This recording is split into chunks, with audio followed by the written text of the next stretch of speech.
It now appears plans to ambitiously attack the deficit have faltered, which isn't to say that they won't keep trying, but already expectations are being lowered. We just got the breaking news a short time ago. We're going to go to CNN's congressional correspondent, Kate Bolin, who's joining us from Washington. We're looking at live pictures, Kate, of the Capitol and of the White House. Both sides tonight sending out statements, the president and the House Speaker, and they couldn't appear to be further apart.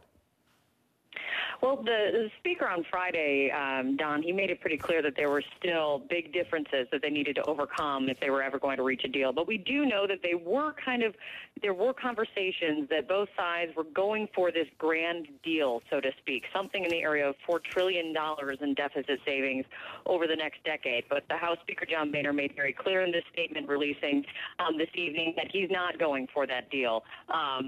So he's now saying that something more in the area of what was being agreed to or discussed in the Biden group talks that fell apart earlier, something in the area of $2 trillion in deficit savings over the next decade is something that he thinks that they need to now be focusing on. Well, what this really is a recognition of what we've kind of been hearing on the Hill, I'll tell you, Don, is that $1 trillion in new revenue, which was being discussed in that grand deal, was a very tall order. Big problems within the Republican Party, especially in the House, over this idea of any kind of tax increases, and at the same time, big problems among Democrats, any inclusion of any kind of change or cutting benefits to Medicare and Social Security. So this just shows, we're told by Republican aide, my colleague Deirdre Walsh was told by Republican aide this evening that the Speaker and the President spoke by phone earlier today, and it seems that, the conversations that have been going on on the staff level over the past couple days have just probably crystallized that fact that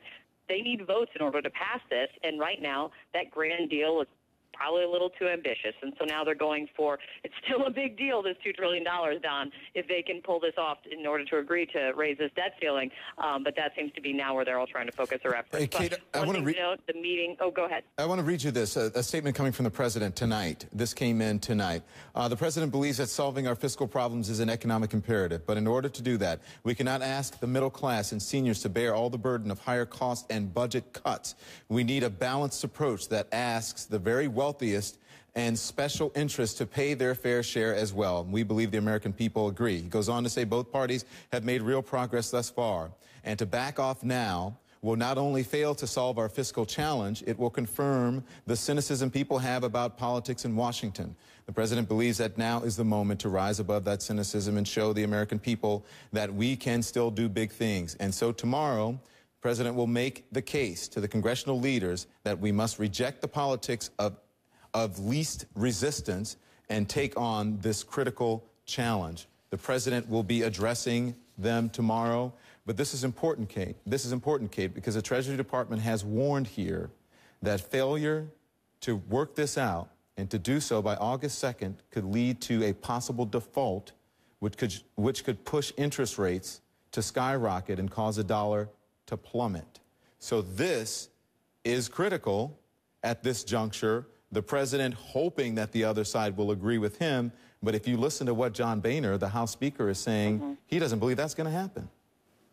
Well, there still is recognition on the part of everyone involved in these talks, the congressional leaders involved in the talks and the president and vice president, that this is still this is pivotal. This is critical. And even in the statements that we've seen released this evening following John Boehner's statement, still recognition that they do need to work towards a deal. But the president has been calling for a balanced approach. And the big question is, where is the balance? They seem very far apart on some key issues that are some fundamental differences between Republicans and Democrats. Democrats really wanting to protect the benefits to Medicare and Social Security, not wanting any changes there. Republicans having a very hard time coming to be able to agree to anything that would increase taxes. And so that is where this big divide has really been from the beginning, and it seems that it's just now becoming more and more apparent as they're trying to get down to the details and really strike a deal. But we're really coming up on that deadline very quickly now. All right, Kate Bolin, a roadblock in the debt talks, not a good sign with the deadline pending.